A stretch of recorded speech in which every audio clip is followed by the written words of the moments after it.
Hola, ¿qué tal? Muy buenas noches, bienvenidos a Noticias 22. Gracias por acompañarnos, Guemáncien Rodríguez, Rafael García Villegas, también hola Laura Regis en la interpretación de lengua de señas mexicana. Y su servidora les damos la bienvenida con un gran gusto y vamos a empezar de lleno con la información. Así es, mi querida Laura Barrera, amigos del auditorio, un placer darles la bienvenida y cuestiones que tienen que ver con nuestra historia, con personajes que han marcado el rumbo del arte y la cultura. Así es, alrededor de una centena de artistas plásticos van a exhibir sus obras, esto en un espacio junto al Auditorio Nacional, Campo Marte.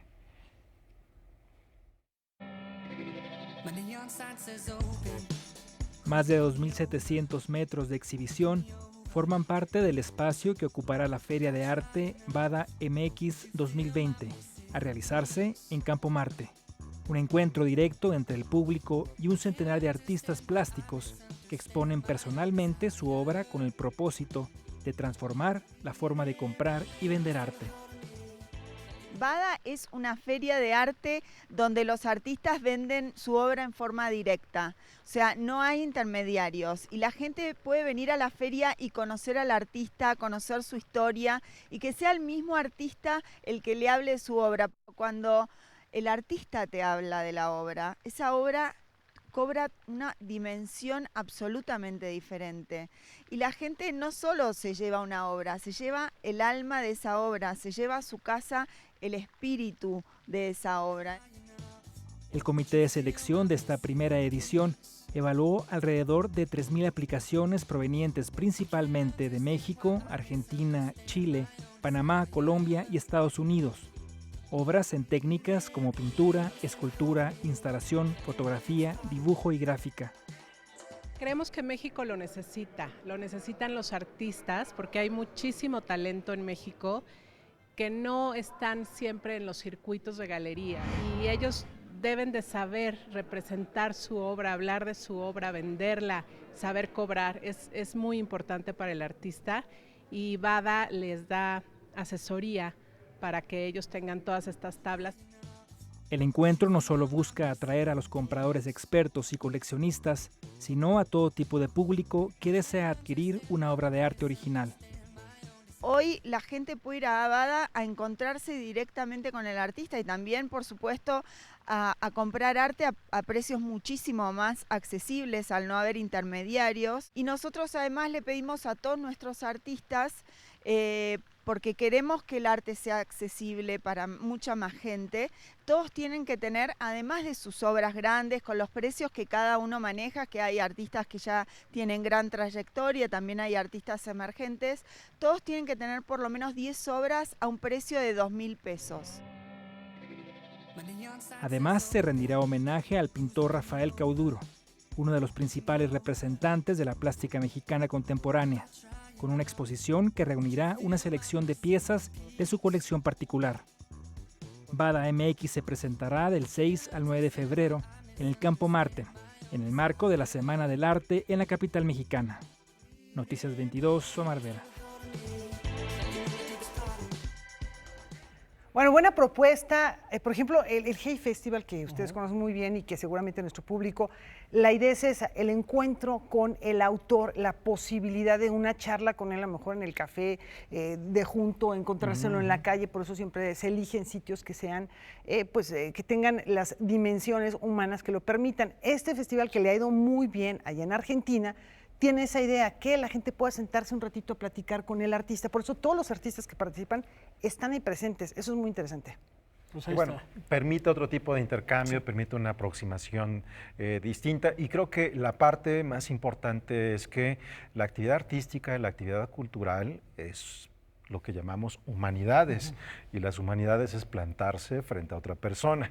A veces, entre tanta tecnología y entre tanto derroche de y el intermediarismo también de las galerías, ¿no? Exactamente. Que está bien que estén ahí, pero el artista nunca lo conocemos. Absolutamente todo eso, que es mirar en los ojos a otra persona y conversar. Así de sencillo. Se cierra el ciclo del arte y ahí está la invitación para Bada en el mes de febrero. Y en otros temas que también tienen que ver con la consolidación del arte en nuestro país, de manera particular el muralismo, tenemos también una nota.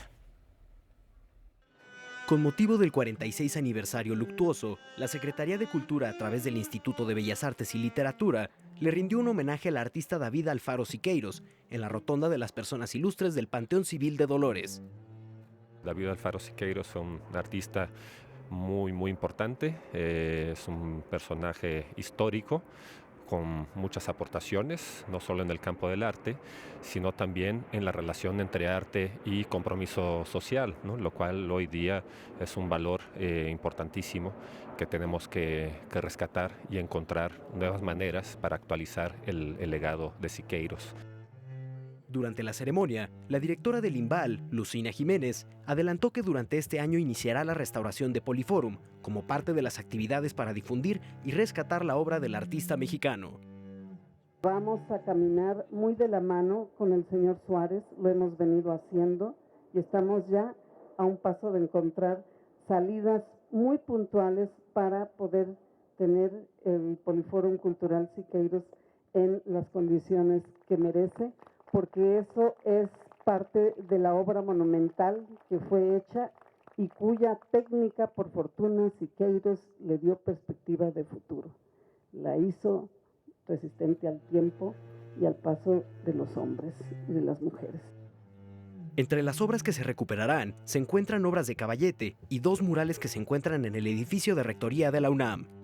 Es restauración, digamos, de mantenimiento. No hay un daño grave, pero sí hay necesidad de restaurar, de limpieza de grafitis y en algunos casos reafirmación de ciertos colores que han ido deteriorándose más bien con el tiempo.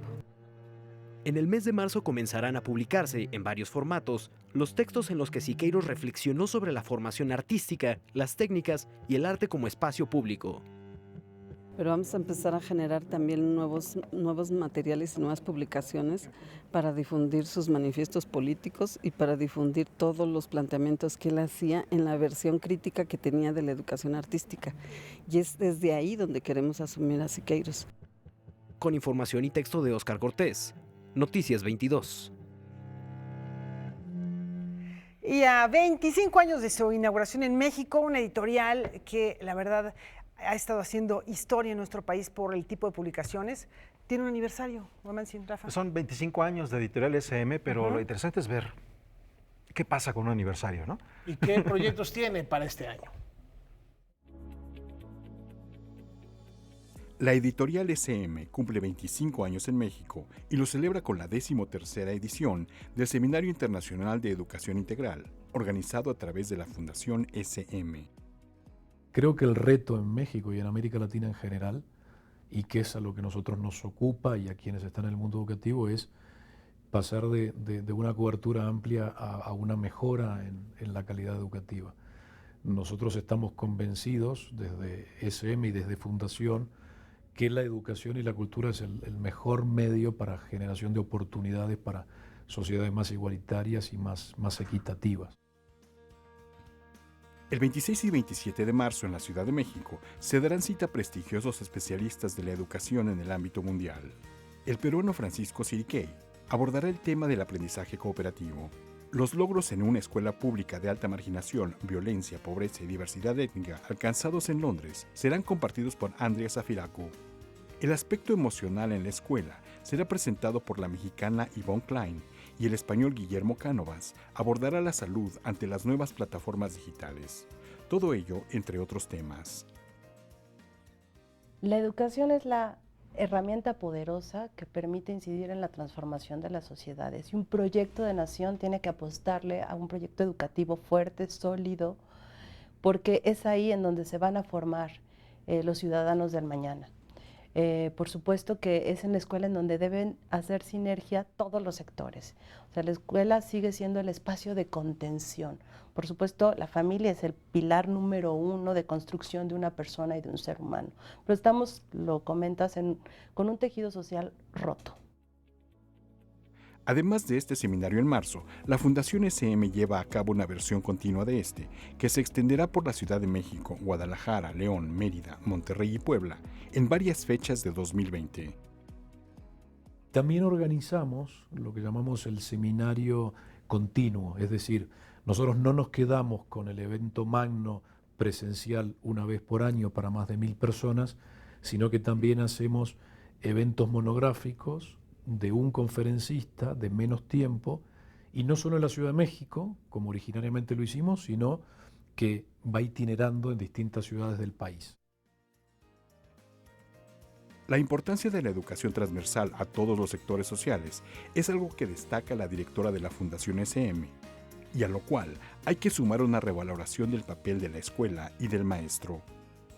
El maestro se siente muy desmotivado por todo lo que ha ocurrido y que las evaluaciones y que los salarios y que... Entonces ahí tiene que haber una reivindicación de la labor del maestro y de la escuela, por supuesto, como el espacio de contención, pero no para recluir, sino de contención para brindar seguridad. Es el espacio seguro de los niños, de las niñas y de los jóvenes.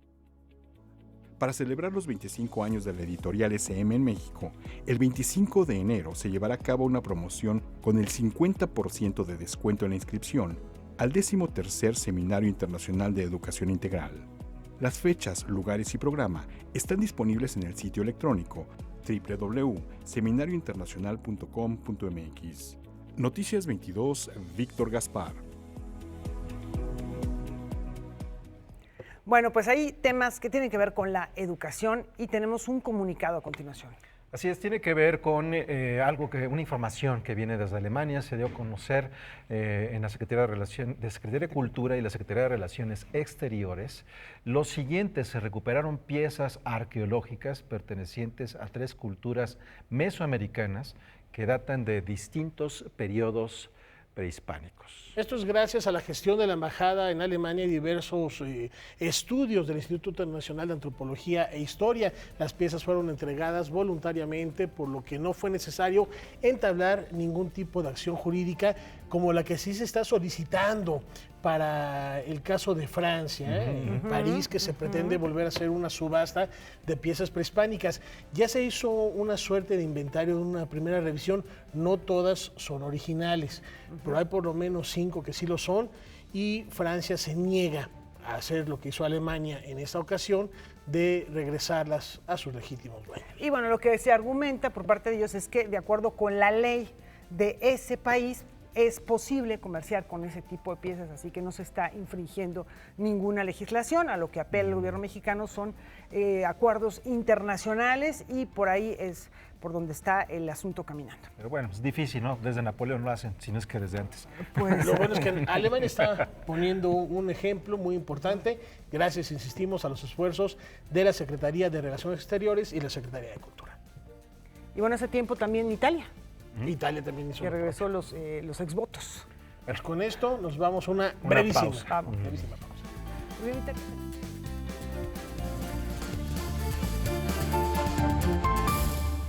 Bueno, pues tenemos una publicación, un nuevo libro. Así es. Se trata de Yoso Iturbide, que tiene un libro que se llama Ojo de Agua.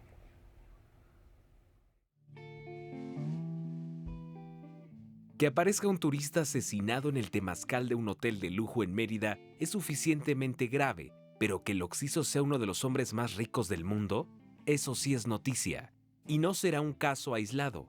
El crimen será el primero de una cadena de homicidios que se atribuye a un enigmático grupo terrorista del que nadie parece haber oído antes y que tiene en su mira la lista Forbes de los 10 principales millonarios del planeta.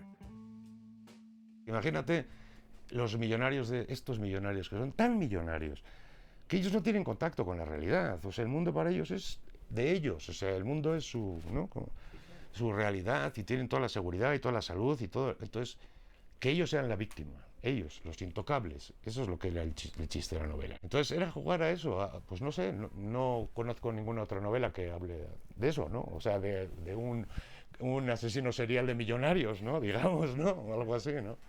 Entonces la idea, pues me pareció que daba.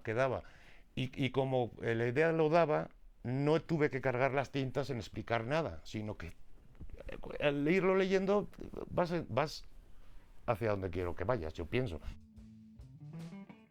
El nuevo thriller del escritor español radicado en México, Josu Iturbe, titulado Ojo de Aguja, es una novela fácil de leer que aborda con ironía y humor temas como el fake news, los intereses políticos y las infinitas brechas socioeconómicas.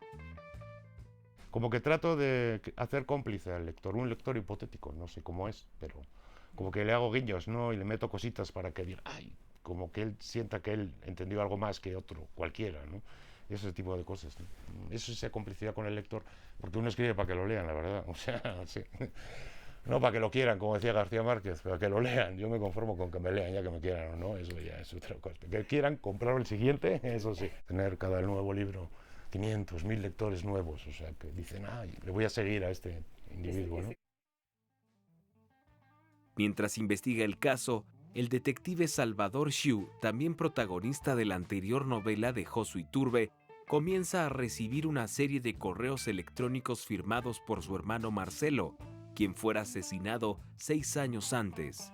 Para Xiu, la perplejidad ante ambos hechos será el motor que lo impulsará hacia una verdad tan inquietante como peligrosa.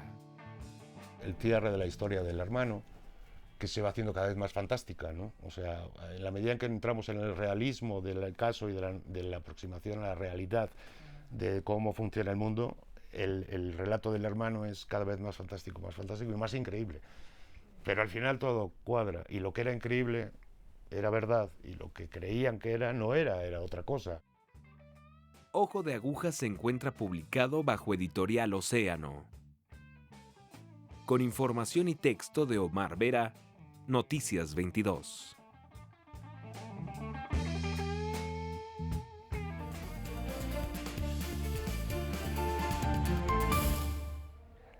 Bueno, pues es jueves de Marquesina, ¿ya lo vieron?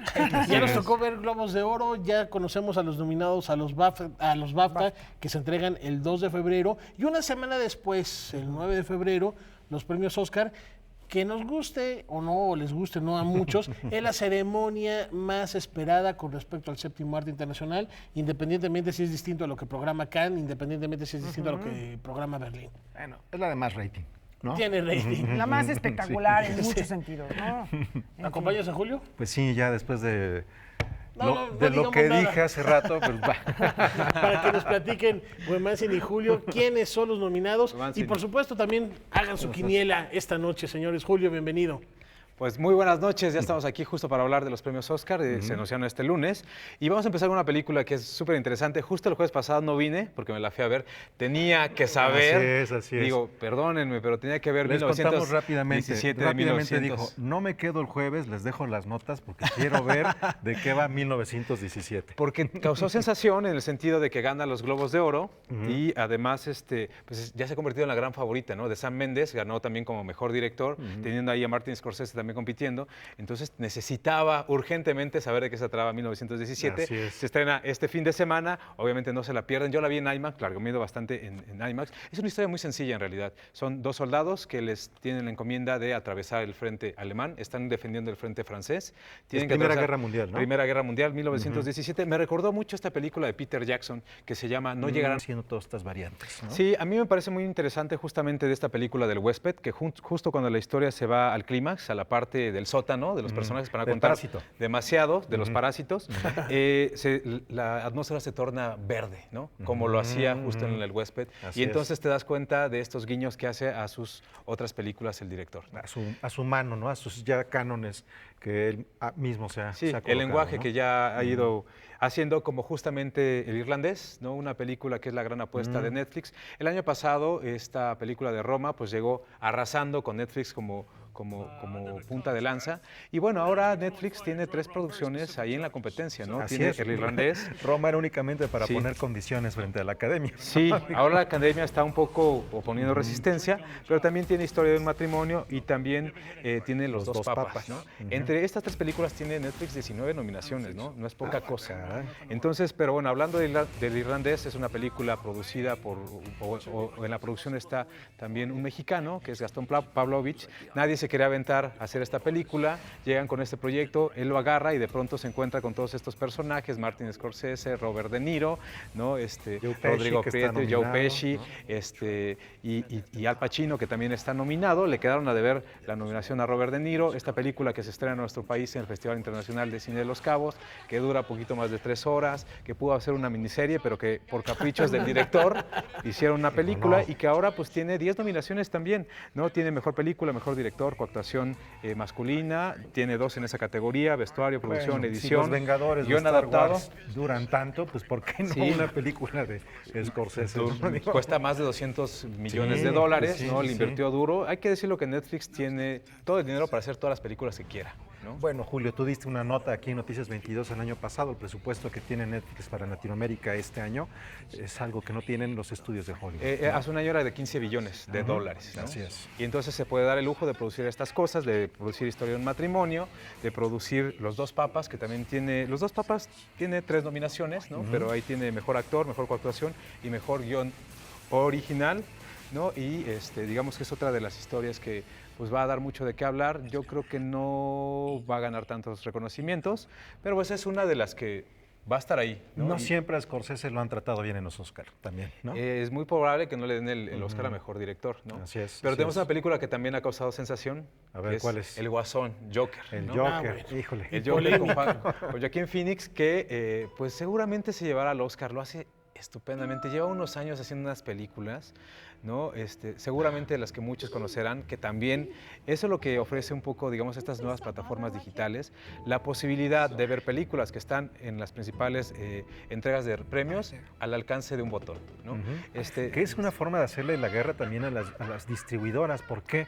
Porque las distribuidoras te ponían todas estas películas, muchas de ellas que ya tenían meses de haber sido presentadas en otras partes del mundo, pero que no apostaban por ellas en México, y de pronto se estrenaban un mes antes de la entrega del Oscar o 15 días antes. Ahora eso, pues ya les comió un mandado Netflix. Se ¿no? obligaban a devorar cine en un par de semanas, que es lo que me está sucediendo No te daba en estos, tiempo de ver en nada. estos días, ¿no? Sí. Pero, por ejemplo, Netflix, sin hacer demasiado comercial, tiene 7 películas que están nominadas a los premios Oscar, ahora, te digo, a la disposición de un clic. ¿no? Bueno. Entonces, Joker es una película que está todavía en los cines, que ha sido un parteaguas para el mundo de los cómics. Digamos, nunca se había pensado que una película de cómics tuviera tantas nominaciones. Tiene 11 nominaciones y se perfila pues, en las principales categorías, incluida, justo como ya lo decía, el de mejor actor, que sin lugar a dudas Joaquín se la va a llevar, ¿no? Desde hace meses que vimos esta película, pensábamos que iba a suceder. Ahora se va a Cualquier concretar. debate que pueda haber en torno a la película del Joker no pasa por la actuación de Phoenix. No, sin lugar a dudas. Y ya para terminar, pues uno también que es bien conocido en el mundo cinematográfico, Érase una vez en Hollywood, nos referimos también a Quentin Tarantino, que el año pasado prometió venir a promocionar la película, no lo hizo, pero sí vino Brad Pitt, aquí estuvo, nosotros tuvimos la oportunidad también de entrevistarlo. Bueno, dijo que sí iba a venir, pero después. Sí. Ya veremos si es cierto. Y ¿no? ya después no vino. Sí. No, Érase una vez en Hollywood, ¿no? No es otra cosa más que pequeños fragmentos de historias que podrían suceder en Hollywood, ¿no? Entonces así se va desarrollando esta Es película. como a propósito de los cómics, estas series tan importantes que hubo en cierta época, el What If, ¿no? El qué tal si la historia que sabemos no es como no ocurrió como lo sabemos. Y eso es con lo que ha jugado Tarantino. En la mañana veía un meme de estos que hacen mucho sobre las nominaciones, y había uno que tenía que ver con los Simpson, ¿no? Y había justo, ¿te acuerdas que había un capítulo que decía Érase una vez en Springfield? Sí. Y que eran pequeñas historias también de retazos de historias que suceden. Pues lo mismo sucede Sí, con sí, esta, sí. ¿no? Es una película que tiene que ver mucho y que incluso tiene por ahí a Sharon Tate, ¿no? Y a Roman Polanski de pronto en una de estas pequeñas historias.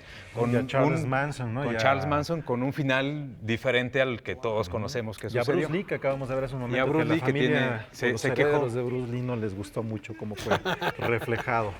Bueno, pues sin lugar a dudas esta ceremonia va a llamar muchísimo la atención por todas estas razones, ¿no? Es decir, te digo, creo que va a conectar mucho con la gente en el sentido de que ahora tiene acceso a todas estas películas de una manera más amable, y que muchas de estas películas en realidad han acaparado la atención del público, que eso es lo más importante.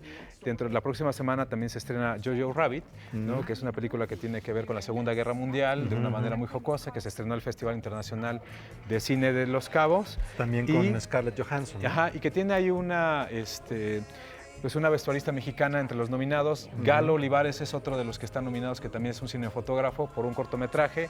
Obviamente también está Rodrigo Prieto nominado, y pues bueno, es un poco de la presencia mexicana, que es menos que el año anterior, pero bueno, Claro. que no deja de estar. Pero es interesante porque, salvo Rodrigo, que su presencia ha sido constante en producciones de Hollywood desde hace ya varios años, estamos hablando del reconocimiento de personajes que también han estado en Hollywood desde hace muchos años, pero que no habían sido considerados hasta ahora, ¿no? Pues sí, ahí tenemos a Rodrigo Prieto. Por ahí en las redes sociales tenemos una entrevista que tuvimos con él a propósito de El Irlandés. Es un proyecto en el que no se ve demasiado, digamos, la mano cinematográfica. Es mucho de avance tecnológico, de la tecnología que desarrolló para hacer a los personajes más jóvenes a lo largo de casi 5 décadas. Muy diferente al trabajo que hizo Prieto con Scorsese, el anterior, ¿no? Exactamente. No, pero que finalmente pues, son cosas que se quedan ahí, como lo hizo Lubezki con Gravedad, por ejemplo, ¿no? Claro. Que también desarrolló todo un lenguaje cinematográfico pues, que impactó a todo mundo. Bueno, pues Julio, ahí están. ¿Qué son tus predilectas? ¿Son tus gallos? Pues digamos que son las películas que se van a estar repartiendo los premios en la siguiente temporada de premios. El fin de semana creo que se entrega, ya no creo, se entregan los premios Goya, que lamentablemente México tampoco está presente, pero bueno, vamos a ver cómo le va a Pedro Almodóvar, ¿no? Dolor y Gloria. Dolor y Gloria, que fue una también película. Está como mejor película internacional en los también, premios Oscar. Y el protagonista, Antonio Banderas, está nominado como mejor actor. Muy bien, el trabajo de Banderas. Para ti, ¿cuál es la mejor película según los Oscar? Híjole, para el Oscar yo creo que 1917. Okay. ¿No? Es una película que... ¿Sobre parásitos? Sí, es una película que tiene, digamos, toda la cinematografía está enfocada a lo espectacular. Es una película épica con la que yo hacía mucho, no me emocionaba, ¿no? Me mantuvo al filo de la butaca, literalmente. Wow. Comía palomitas sin cesar y tomaba refresco. Así que échenle un ojo este fin de semana. Sí, me sentí como un niño. Bueno, muy bien. Bueno, ¿y Green Bay San Francisco o eso no es tu tema? No, por si no, los 49, por supuesto. No, Green Bay, yo soy de los 80s y crecí con Jerry Rice y todo eso. Véanlo, por favor, también. ¿Tú, la película del Oscar? Híjole, no sé, yo no he visto 1917, pero Parásitos me ha parecido hasta ahorita una película formidable.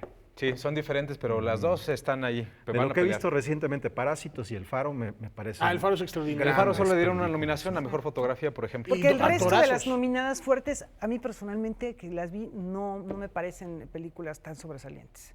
En algunos aspectos sí. Como historia de matrimonio. Lo disfrutas, pero... Sí, está muy bien la actuación, pero hasta ahí.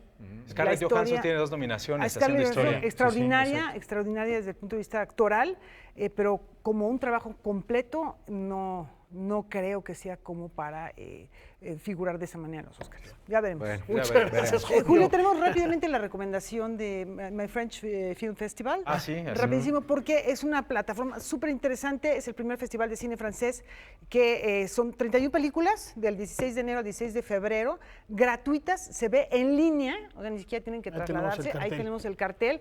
Y además lo pueden ver, además de en la plataforma My French Film Festival, también en la plataforma del Festival de Cine de Morelia, en Filmin Latino, y está en Cinépolis Click. Es gratuito, así que bueno, pues la verdad es que 31 largometrajes y cortometrajes que participan este año. Efectivamente, realidad virtual también hay ahí. Y vaya que en Francia hay tradición de cine, ¿no? Ahí estaban unos personajes Méliès y cosas, los Lumière. Tiene una película nominada en la categoría de mejor película, está Los Miserables se llama. Los Miserables. Los Miserables de Francia. Pues ahí está. Que también próximamente van a estrenar, ¿no? Sí. Muchas gracias, Julio. Gracias. No, pues de nada. Aquí estamos por acá, ¿no? Vamos a una pausa, ya volvemos.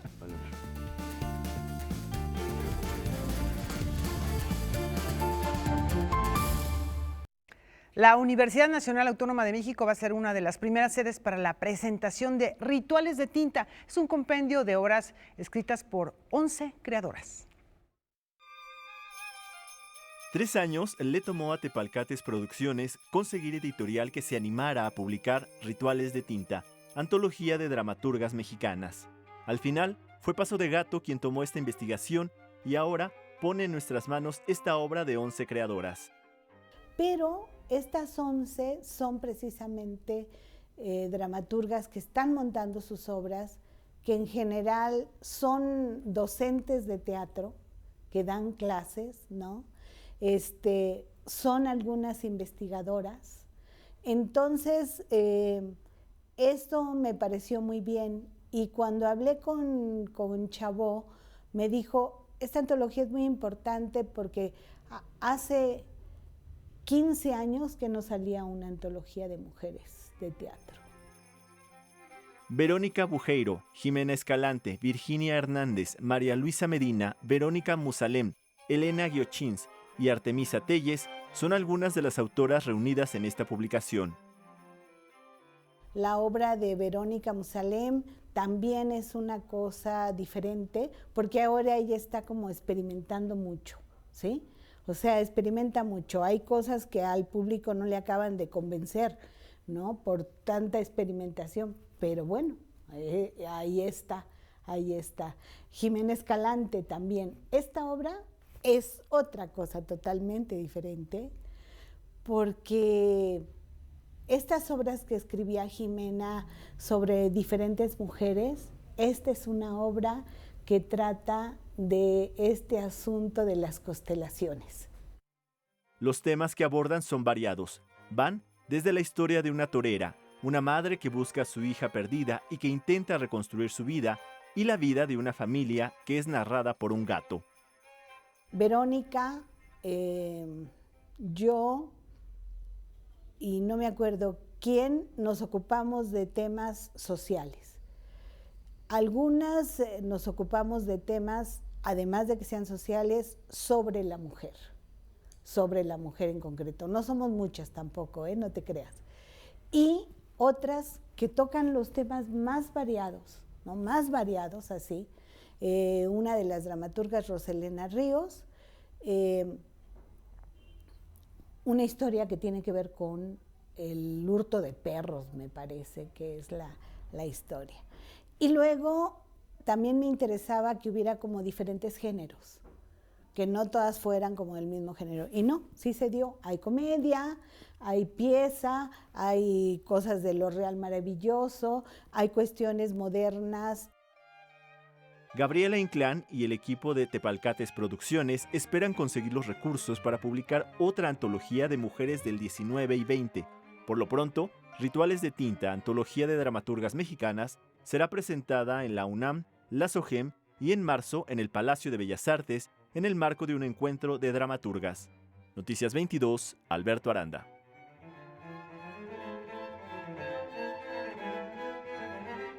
En el Centro Cultural del Bosque, los límites del deseo nos confrontan. Desde que murió mi madre he hecho unos... Cansado de la soledad que experimenta desde niño, Henrik decide buscar por internet una pareja que le permita cumplir con la fantasía de tener un hermano, una familia. Sin embargo, con el paso del tiempo desarrolla deseos sexuales e ilusiones que lo llevan a cometer un acto de canibalismo consensuado. Escrita por el dramaturgo argentino Lautaro Vilo, la obra Un acto de comunión representa los límites del deseo y la soledad del individuo. Es un hecho consensuado donde un sujeto ya mayor, después de una vida solitaria, una infancia difícil, y que eso le produce una cierta soledad, ¿no? Empieza a buscar en la web, como sucede hoy, a una compañía, alguien con quien estar, y lo encuentra para llevar a cabo esa fantasía que desde chico se le desarrolló en la mente, y bueno, encuentra a ese otro con quien llevarla a cabo. Y prendo la computadora, las dos computadoras, aunque no... Esta puesta en escena está documentada en un hecho real que ocurrió en el 2001 y el personaje principal es conocido como el caníbal de Roterburgo.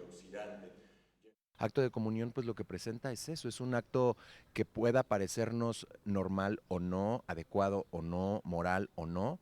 Fue un acto consensuado entre dos adultos, además, donde nadie se aprovechaba del otro, y eso creo que es lo que impacta de cierta manera en la mente del público.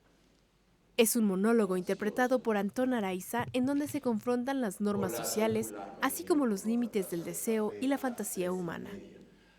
Lo que sucede es que entro en tu mente y empiezo a jugar, pero con tus propias imágenes. No son imágenes que yo te muestre en ese momento, pero sí son las que tú tienes en tu cabeza. Entonces juego con lo que tú has visto, con tu manera de pensar, con lo que tú opines, con tus códigos sociales, morales, y eso tanto a Julio César Luna, que es el director, como a mí fue lo que nos llamó la atención. Un acto de comunión se presenta como una pieza minimalista. Muestra a un hombre sentado frente a los espectadores quienes escuchan sus confesiones. Esta obra podrá verse hasta el 10 de marzo, los lunes y martes en el Teatro El Granero. Con información de Óscar Cortés, Noticias 22. Con imágenes bajadas, clasificadas. ¿De qué manera la tradición y el arte contemporáneo pueden vincularse? Bueno, una propuesta está en el Museo de Arte Carrillo Gil. Los elementos que nutren el arte contemporáneo a partir del arte moderno, sus discursos y técnicas, son la idea central de la exposición Abusos de las Formas, que presenta el Museo de Arte Carrillo Gil a través de 50 piezas de 29 artistas que incluyen a Clara Porcet, Tomás Glassford y Carlos Mérida. La muestra aborda un arco temporal que va desde 1952 hasta obra creada en el año 2019. A través de estas obras podemos rastrear las formas en las que las categorías de arte y artesanía se vinculan. Es una exposición que eso trató de investigar, las formas, las transferencias, los contagios entre estas dos nociones que, digamos, son coloniales, no se utilizaban antes en la época prehispánica, y bueno, digamos, el tiempo que abarca son estos años y de alguna forma ese periodo de tiempo que está expresando las obras nos hablan también de las distintas formas en las que estas categorías arte y artesanía se relacionan en distintas épocas. La muestra también evidencia la complicidad entre los saberes tradicionales y populares, expresados con la artesanía y la formalidad académica. Las relaciones que se dan entre arte y artesanía, por un lado, son técnicas, tienen que ver con el concepto de ciertos conocimientos que ya sea gremios, talleres, familias poseen, y no así los artistas, y algunas veces estos últimos se relacionan con esas familias, gremios, etcétera, para poder llevar a cabo ciertas piezas que sin la ayuda de ellos no podrían ser posibles, Esas relaciones entre artesanos y artistas algunas veces son muy complejas, se les acusa de extractivismo, de apropiación cultural, etcétera, etcétera. Algunas otras veces son, digamos, más justas, establecen procesos de más largo alcance, en fin, de aprendizaje mutuo, y un poco lo que la exposición trata de hacer es ilustrar, dar varios ejemplos de ese tipo de relaciones. A las propuestas modernas y contemporáneas, el curador de la exposición asocia dos formas de apropiación y consecuentemente de discurso plástico. Creo que hay dos formas de apropiarse de lo prehispánico. Una definitivamente planteada por un grupo de intelectuales, entre los que destaca por supuesto Vasconcelos, entre muchos otros, y luego hay una forma contemporánea que ya no tiene que ver con esa misma forma en la que se apropiaba en los 50s, y digamos que también está expresada en algunos artistas y en la inclusión de algunos artistas durante la construcción del Museo Nacional de Antropología, y las que ahora realizan los artistas jóvenes, que tienen que ver pues también con discursos de la época que no estaban en boga en los 50s y en los 60s, y que tiene que ver con el giro decolonial, postcolonial.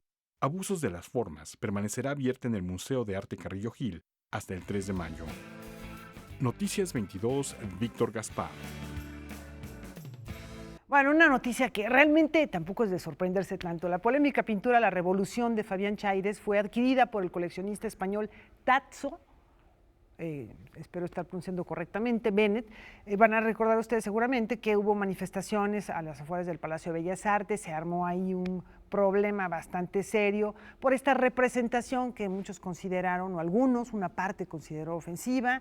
En fin, otros la defendieron y no se reveló el costo de la obra, pero el comprador dice que hubo bastante competencia, que no le fue tan fácil adquirir la pieza. Ahí está. Y les recordamos que la exposición sigue en el Palacio de Bellas Artes hasta el próximo 16 de febrero, va a estar exhibiéndose, y también subrayar que este coleccionista Tatso Bennett se dedica precisamente a recopilar obra que ha sido por algún motivo de polémica, valga la redundancia, que ha sido motivo de polémica o de censura.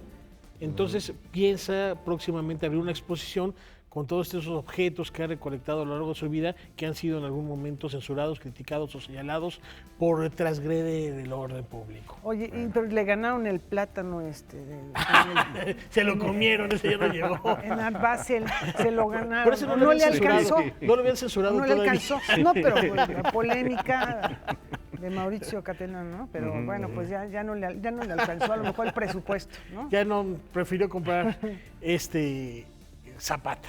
Bueno, con esta información una pausa, volvemos rápido.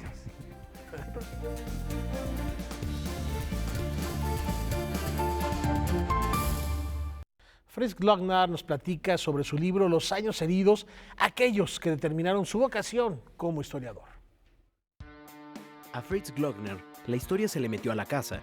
Así describe la irrupción de un grupo que buscaba a su padre, de nombre Napoleón, en julio de 1971. Napoleón y su hermana Julieta se habían involucrado con las Fuerzas de Liberación Nacional, a la de la izquierda radical. Esto determinó su vocación profesional como historiador y su dedicación a investigar ampliamente el tema al que le dedica el libro Los años heridos, historia de la guerrilla 1968-1985 y que apoya en diferentes fuentes. En primera instancia, acudo a la literatura. Soy de los historiadores que considera que la literatura tiene un pie en la realidad. Existía ya cierta bibliografía publicada, tanto periodística como histórica. Tercero, los testimonios. El testimonio como género narrativo en este país ha sido un género que se ha vapuleado, que se ha ninguneado. Glockner explica así los motivos de la guerrilla. El Estado mexicano les había cerrado los cauces legales de participación política, ciudadana o incluso económica, y esto terminó generando que sus vidas se vieran amenazadas. Y por lo tanto, primero se van a la sierra como autodefensa. Y posteriormente se percatan que tenían que trasladar su pensamiento y su actuar a la ofensiva armada guerrillera. Pero además, habla del sector juvenil urbano de finales de los años 60 como otro protagonista, inspirados también por el triunfo de la Revolución Cubana. El gran golpe del Estado mexicano en contra de los jóvenes del 68 impacta, pero genera un tipo de vacuna hacia la probabilidad del radicalismo. Curiosamente, es el 10 de junio del 71 cuando ya los jóvenes se percatan que no tienen otra opción más que las armas. Glockner también explica por qué 1985, el año del sismo, establece un parteaguas en la historia de la guerrilla. Y recordemos que se desgaja el edificio de la Procuraduría de Justicia del Distrito Federal, del entonces Distrito Federal, y quedan los cuerpos torturados a la vista de cualquier transeúnte. Y no hay forma de negar que se había o que se llevaba a cabo la práctica de la tortura como método especial para los interrogatorios de los detenidos. Los años heridos aparece bajo el sello Planeta. Con información y texto de Víctor Gaspar, Noticias 22. Bueno, continuamos ahora con otro tema. La violencia en nuestro país ha incrementado, no es un secreto para nadie, con el paso de los años. El escritor Jesús Ramírez Bermúdez nos habla al respecto en este jueves de columna.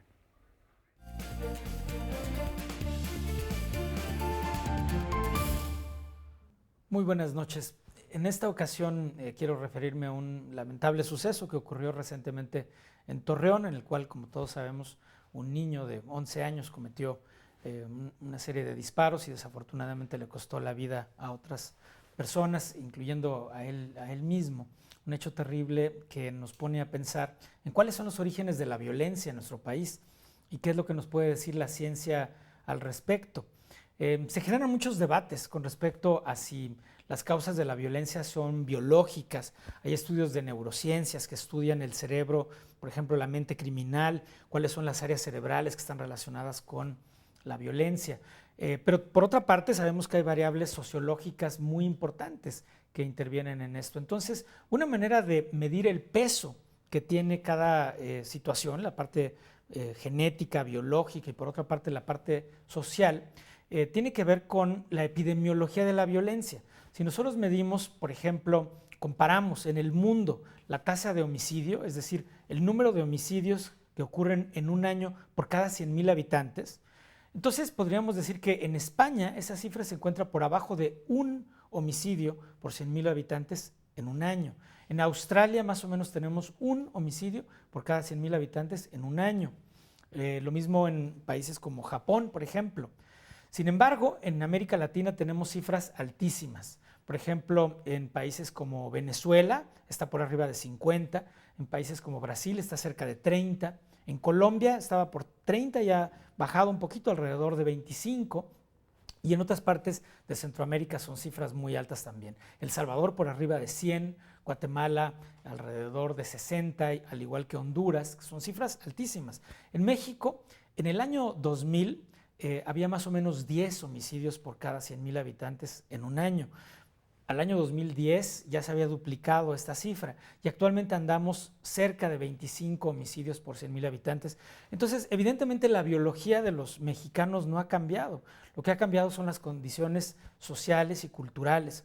Y es importante tener este comparador epidemiológico mundial porque nos da una idea de cuáles podrían ser las metas en el control social de la violencia. Bueno, pues después de este comentario que nos deja pensando muchas cosas, nos vamos a otros asuntos. Vamos a hablar de los pueblos originarios de Australia, muy al caso hablar, aunque desde un aspecto mucho más positivo, de los incendios que hemos estado siendo testigos terribles que están acabando con especies emblemáticas de ese continente.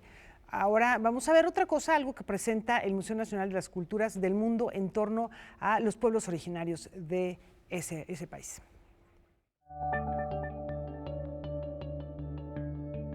Las manifestaciones culturales y artísticas de los pueblos aborígenes australianos han llegado al Museo Nacional de las Culturas del Mundo a través de 2 exposiciones: Australia, el poder de la tierra, y Tiempo de soñar, arte aborigen contemporáneo de Australia. Hemos escogido hacer estas 2 exposiciones en una, de hecho las llamamos 2 exposiciones en una, ¿no? Por la temática precisamente, ¿no? La temática es pinturas aborígenes contemporáneas australianas y se da la casualidad de que nuestro museo recibió una donación de la Embajada de Australia, pero hace mucho tiempo, es decir, de 1974, precisamente con ejemplos de estas pinturas, ¿no? Entonces quisimos mostrar las 2 caras, digamos, ¿no? Tiempo de soñar nos muestra pintura más recientes, pues más contemporánea de las contemporáneas, ¿no? Y la nuestra, en cambio, son de las primeras que se hacían para el público exterior, ¿no? Los pueblos aborígenes, en principio nómadas, creen que su existencia se remonta al origen de los tiempos. Esta concepción de la creación es el pilar de su identidad y su relación con la naturaleza.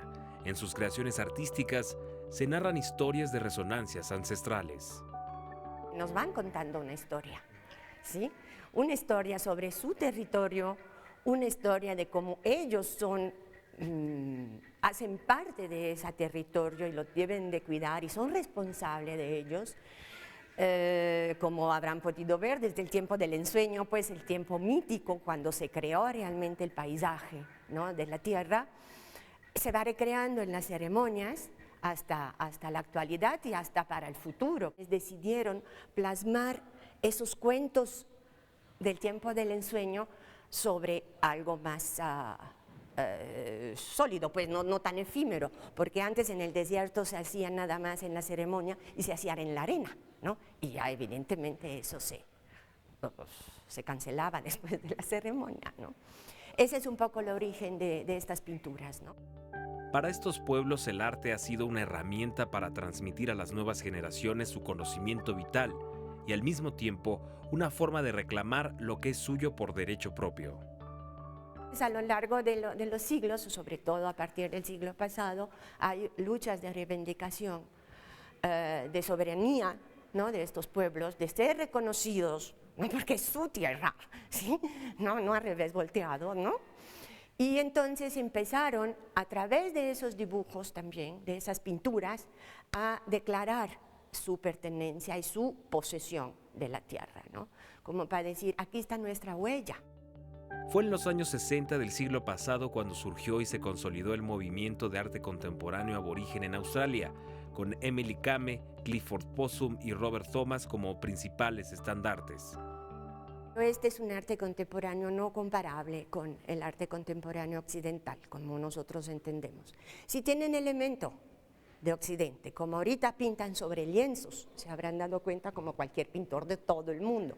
Antes, como podrían ver aquí, pintaban sobre cualquier cosa que se encontrara, ¿no? Por ejemplo, la pintura del desierto se conoce como puntillismo, pero el puntillismo es totalmente occidental. Se llama así porque no tenemos otro término como para describirlo, ¿no? Y describir el efecto que nos produce, ¿no?